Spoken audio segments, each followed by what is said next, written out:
Hello, this is Matt on the Moon Lambeau channel. There's been some really incredible developments in terms of activity on the XRP ledger lately, including gigantic spikes in volume. I've made videos talking about this, just stuff that I've never seen happen before in the history of XRP and the XRP ledger. And now we just had a massive, massive jump up in terms of account activity. Take a look at this headline from you today. There are multiple outlets that cover this, but XRP Network just had largest amount of unique addresses interacting on it in 2.5 years. Now, this is interesting for a number of reasons, not the least of which we're supposed to be in a scary bear market, and the SEC was supposed to have crushed XRP and the XRP ledger by now, but what we're actually seeing is the opposite. We're seeing increased adoption. So I thought I'd run through the specifics with you on that. And also I wanted to talk a little bit about crypto markets because things are up today. When I was speaking about developments yesterday, we had the FOMC meeting, where the Fed hiked interest rates by 75 basis points, and I reported on that. And I noted that today we would also get official government numbers on the state of GDP growth or lack thereof for the second quarter. And as expected, and this will surprise nobody, this is what I told you should expect, we did see a second quarter in a row with negative GDP growth, and markets responded positively. People just seem to not give a damn, which is interesting, despite the fact that we're in a recession. Now, the White House, I got to talk about this too. The White House is actually arguing that we are not in a recession, and I'll explain why and what that means. But either way, it's just so interesting how people are behaving. All of this news that you'd think on the face of it would be scary enough where people will just start, even if temporarily, panic selling stocks and crypto. That's not what we're seeing. With the news yesterday and today, we got big jumps up. What in the ever-loving hell? But before we're going further, I do want to be clear, I do not have a financial background of any kind. I am not offering financial advice, and you definitely should not buy or sell anything because of anything I say or write. I'm just an enthusiast who enjoys making YouTube videos about crypto-related topics, but just as a hobby and just for fun. So, into the first topic, here is a headline from AB Crypto titled, XRP investors should know this before going short. The legal battle with the SEC is not the only issue that has been receiving quite a turnaround where Ripple is concerned. XRP just hit a new milestone. The number of unique addresses interacting on the network exceeded 247,000 count during a 4-hour window period. Let's pause to think about that. That's basically, unless somebody's concurrently operating more than one account, which doesn't seem that likely. I mean, maybe some people were, just not that likely. Or within that period, I mean, okay, fine, whatever. I mean, with such a large number, there's probably technically a few of them, but that's more or less, in all likelihood, about 250,000 people inside of 4 hours accessing the XRP ledger. And it didn't even put a dent in terms of performance. That's nothing. That's a drop in the bucket in terms of what the XRP ledger can handle, which is also pretty fascinating here. But thank God we don't have the problems that the Bitcoin blockchain has with its slow and costly transactions, all that crap. XRP and the XRP ledger, it just works. It is an absolute blessing. But think about that, about 250,000 people in just several hours. Piece continues. As per Santiment, that's the on-chain analytics firm who I'm a big fan of. As per Santiment, this is the highest spike on the network since February 2020. At the same time, new XRP addresses have remained consistent, showing steady growth. So just pause and note, it's not just that we're seeing large activity, which is a very good sign for a lively blockchain. We're seeing consistent, steady growth, which is what you want to see. There are now over 4.2 million accounts, XRP accounts, on the blockchain. Incredible stuff. Piece continues. With the growing interactions, a similar development was recorded in XRP's trading volume. Interestingly, trading volume remained relatively high on XRP as it hit an anomaly as of July 22nd, and 18.7 billion XRP was traded that day to close the working week. Now, that's wild because I think, here, I'll even pull it up here, the 24-hour volume for XRP over the last 24 was $1.25 billion. And so, yes, that is in terms of dollars. And then when you're talking about 18.7 billion XRP, that's not dollars. That's the quantity of XRP moving. Well, at the time, it was worth about $0.33. So still, you're talking about, and I'll just use round numbers here, somewhere in the neighborhood of $6 billion worth of XRP. when what's normal, because one day what's normal, this is about this. Anywhere around the $1 billion mark from what I've seen looks about normal. Or again, for the last 24 hours, 1.25 billion, cool. But there's just a strange anomaly. I cannot explain that. I can only speculate, and I don't like to go too far out into left field on that one because I don't know, but it just makes you wonder who is moving that much and why. I am really not sure, but it's very interesting. And then on top of that, and I'll just mention this because it's in the article. I don't want to go too in depth because I made a whole video where I shared my thoughts on this, but Ripple just signed yet another company that is utilizing on-demand liquidity, which does mean that they are utilizing XRP as a bridge currency. It's a huge company in Singapore, and they have a funny name, I think anyway, FOMO Pay, which presumably is like fear of missing out. If it's something else, then okay, funny coincidence, but I just laughed when I saw that, and I was like, that's awesome. But anyway, they're literally using XRP despite all this. The rest of the world doesn't care what the SEC has to say about XRP. If XRP can be used to solve real problems for real people, then it's going to happen unless the government squashes it in various corners of the world. Right now, it's only occurring in the United States, and I still think that'll, in all likelihood, resolve itself to our benefit as XRP holders, including us here in the United States. But either way, you're not stopping XRP and you're not stopping Ripple. People want this very clearly. And so that's why, if you're like me and you believe that utility matters and will win the day, you should be absolutely thrilled about this stuff. Now, again, market's looking pretty good here. XRP's at 37 cents as I'm recording this. It was earlier today, a hair shy of 38 cents. Bitcoin at 23,830 as I'm recording this.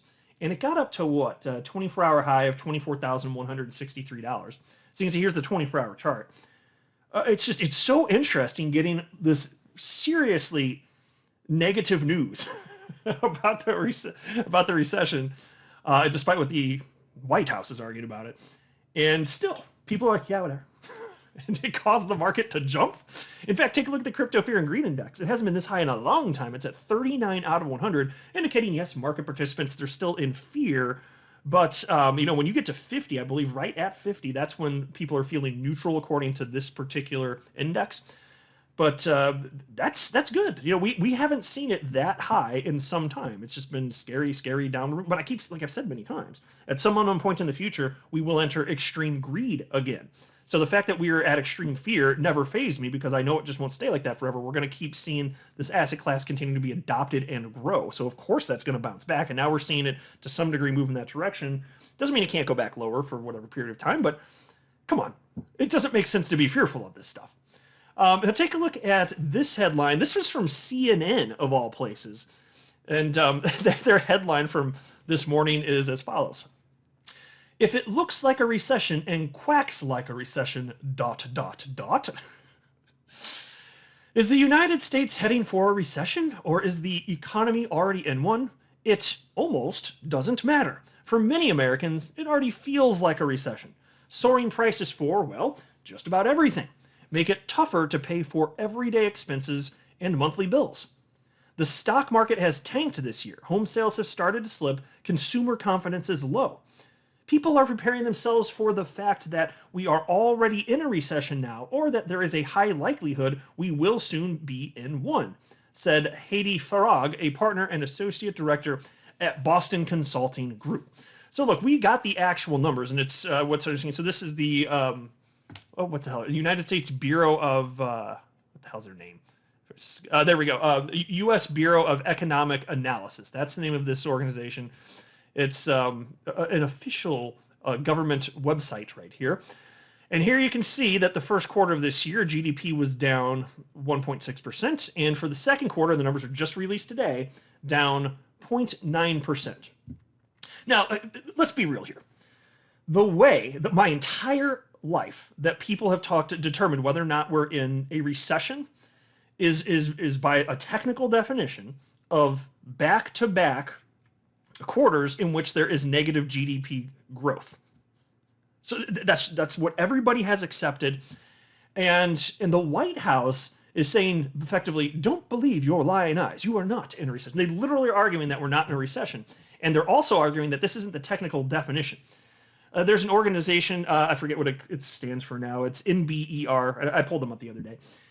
They're stating that this organization, which is supposed to be nonpartisan and not for-profit entity, is my understanding, they report the official numbers, but who decided that they get to? It's just an organization that did it, and so you're accepting that rather than the what's been used since I think 1974, which is the technical definition for a recession. So look, this isn't me just slamming the Biden administration for the sake of it. I don't care if you're on the left or right. If you're making up crap like this, like I'm just going to call it out. But I also understand that if you're the party that's in charge, especially if you got midterms coming up, I understand you're going to do whatever you have to spin the situation. So, the right would do this too. I'm not giving them a free pass on that type of behavior, but I'm still going to call it out because right now the Democrats are in charge, and this is garbage. And anybody that's being intellectually honest will admit that things are awful right now. And so we're arguing over a technical definition of recession when inflation is just through the roof. Like in terms of like real world wages, we're down. I mean, take a look at this. So Peter Schiff, as wrong as he's about crypto, he was right about this. He tweeted out the following this afternoon. It's a lie for Janet Yellen to describe a labor market where real wages are collapsing as being strong. A strong labor market delivers real wage gains to workers that exceed rises in consumer prices. It's a weak labor market in which workers are forced to accept lower real wages. So consider this. Even if you got an actual raise over the last year, unless it was like 10%, you're effectively making less money because inflation is through the roof. It's absolutely through the roof. And so to pretend like we're not in a recession, whatever it is, and it just comes off as completely disingenuous. And again, I get it. If it were the Republicans in charge, then they'd be spinning the situation too. But I'd still be calling that out as well because it is what it is. This is crap. And so you've got all of this, and you got the SEC coming down on crypto. You've got, as I reported on in like this was my last video. You've got sitting senators pushing back to seeking to actually remove your financial freedom to invest in Bitcoin and retirement accounts. Like it's off the wall wacky stuff here. But the good news is, I believe that there's going to be an explosion in terms of adoption of crypto, and however bad inflation gets, and hopefully it does begin to get tamped down. I think it will do to economic slowdown. I do believe that's going to happen. I mean, we've seen an economic slowdown, obviously, but I believe that as you increase interest rates, which the Fed has been doing, let time pass, yeah, you're going to see an inflation at some point decrease. But even with it being as high as it is, like the explosive growth that you're going to see in crypto anyway will far outpace whatever inflation could ever be if you look over any sort of reasonable amount of time, whether you talk even just a handful of years, 5 years, 10 years, whatever it is. Man, in terms of the real world return, I certainly suspect personally that it's going to be way higher in the future. So, and I'm just tired of the stupid political positioning. Like, it grinds my gears. I don't like it. Just say we're not in a recession. So for the first time, like I've never seen the Democrat Party argue for a different definition. They've gone by this definition for decades also, but now that the Biden administration's in charge, they came up with something clever. Well, technically, okay, but who technically gets to decide who gets to create the technical definition? No, but you're just making it up. You're just making it up anyway. So don't tell me this crap. It's a bunch of garbage. I can't stand this nonsense here. And so I tweeted out the following. I wrote, 2 quarters of shrinking GDP back to back. A primary indicator of recession used since the early 70s. The White House says this metric doesn't mean we're in recession. The good news? You have a brain, so you know that's nothing but garbage. It's political spin. So that's what I had to say about it. And don't forget, these people also said that inflation a year ago. They were saying inflation is transitory. It's just a temporary thing, blip on the radar. Oh, really? Is it? When it's actually up somewhere in the neighborhood of like 10% at least, right? Year over year. These people, my gosh, you can't trust this nonsense here. I am so thankful for crypto because inflation's been so bad. Like, even if the stock market were growing at a regular pace, which, if you look at the S&P 500, which is just an index, for example, it's typically, historically, for decades, it's been up over, on average, 10% per year. So even if we had that, inflation is so bad that you wouldn't have really profited. So that's why I'm so thankful that crypto has such explosive growth over longer periods of time, relatively long, like, if you look 5 or 10 years, you can imagine, like I said a minute ago. I'm so thankful we've got this because this is way going to outpace anything else, any other market on the entire planet for the foreseeable future. I'm not a financial advisor. You should not buy or sell anything because of anything that I say or write. That would be a very, very, very bad idea. Until next time, to the moon, Lambo.